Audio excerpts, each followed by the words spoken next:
ஆண்டவரும் இரட்சகருமான இயேசு கிறிஸ்துவின் ஈடு இணையற்ற நாமத்தில் அன்றன்றுள்ள அப்பம் வாசகர்களுக்கு எங்கள் அன்பின் வாழ்த்துக்கள். 2025 ஆண்டு அக்டோபர் மாதம் 28 செவ்வாய்க்கிழமைக்குரிய தின தியானம்.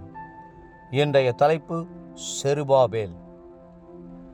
சகரியா 4:6 சொல்கிறது, செருபாபேலுக்கு சொல்லப்படுகிற கர்த்தருடைய வார்த்தை என்னவென்றால், பலத்தினாலும் அல்ல, பராக்கிரமத்தினாலும் அல்ல, என்னுடைய ஆவியினாலேயே ஆகும் என்று சேனைகளின் கர்த்தர் சொல்லுகிறார். இன்றைக்கு நாம் சந்திக்கப் போகிற தேவ மனுஷனின் பெயர் செருபாபேல் என்பதாகும். செருபாபேல் என்ற வார்த்தைக்கு பாபிலோனின் துளிர் என்று அர்த்தமாகும். சிறையிருப்பிலே பாபிலோனுக்கு சென்ற பெற்றோருக்கு மகனாக அங்கே பிறந்தபடியால் இந்த பெயரை அவருக்கு சூட்டியிருந்திருக்க வேண்டும். ஆனாலும் அவர் கர்த்தருக்காகவும் எருசலேமுக்காகவும் பக்தி வைராக்கியம் கொண்டார். செருபாபேலும் ஆசாரியனாகிய யோசுவாவும் பாபிலோனிலிருந்து எருசலேமுக்கு ஜனங்களை நடத்தி கொண்டு வந்தார்கள். எருசலேமில் ஒரு பலிபீடத்தை கட்டி பலியை செலுத்தினார்கள். அடுத்ததாக செருபாபேலின் கைகள் இடிந்து நொறுங்கி கிடந்த ஆலயத்தை மீண்டும் கட்டும்படி அஸ்திபாரமிட்டது. முதல் ஆலயம் கட்டியது சாலமோன். இந்த ஆலயம் அதே இடத்தில் இரண்டாவதாக கட்டும்படி அஸ்திபாரமிடப்பட்டது. சாலமோன் பெரிய ராஜாவானபடியால் ஆலயத்தை எளிதாய் கட்டி முடிக்க அவரால் முடிந்தது.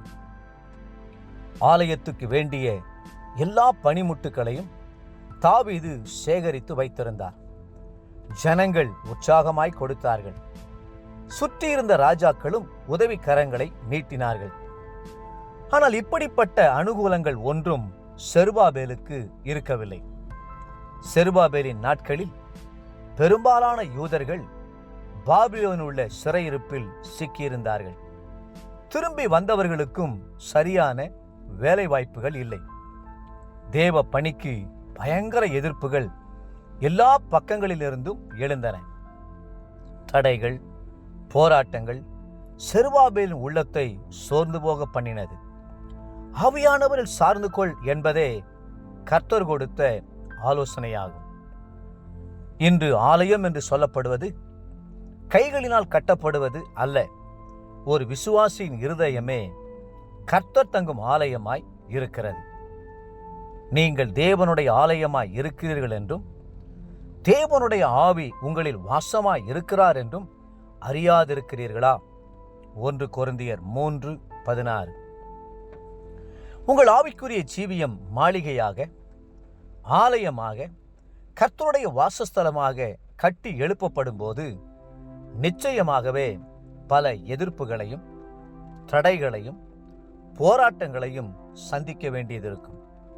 பரிசுத்தமாய் ஜீவிக்க முடியாதபடி உலகம், மாமிசம், பிசாசு உங்களோடு போராடி கொண்டிருக்கும். சாத்தானுக்கும் சோதனைக்கு மேல் சோதனைகளை கொண்டு வருவான். அப்படிப்பட்ட நேரங்களில் ஆவியானவரை சார்ந்து கொள்ளுங்கள். ஆவியினாலேயே எல்லாம் ஆகும். தேவப்பிள்ளைகளே, ஆவியானவர் பலத்த பராக்கிரமசாலியாய் உங்களுக்கு துணை நின்று வெற்றி தருவார். இன்றைய நினைவிற்கு ரோமர் 8:26. அந்தப்படியே ஆவியானவரும் நமது பலவீனங்களில் நமக்கு உதவி செய்கிறார். நாம் ஏற்றபடி வேண்டிக் கொள்ள வேண்டியது என்னதென்று அறியாமல் இருக்கிறபடியால் ஆவியானவர் தாமே வாக்கு கடங்காத பெருமூச்சுகளோடு நமக்காக வேண்டுதல் செய்கிறார். இன்றைய வேத வாசிப்பு காலை எரேமியா 15, 16 மற்றும் 17 அதிகாரங்கள். மாலை 2 தீமோத்தேயு 2 அதிகாரம்.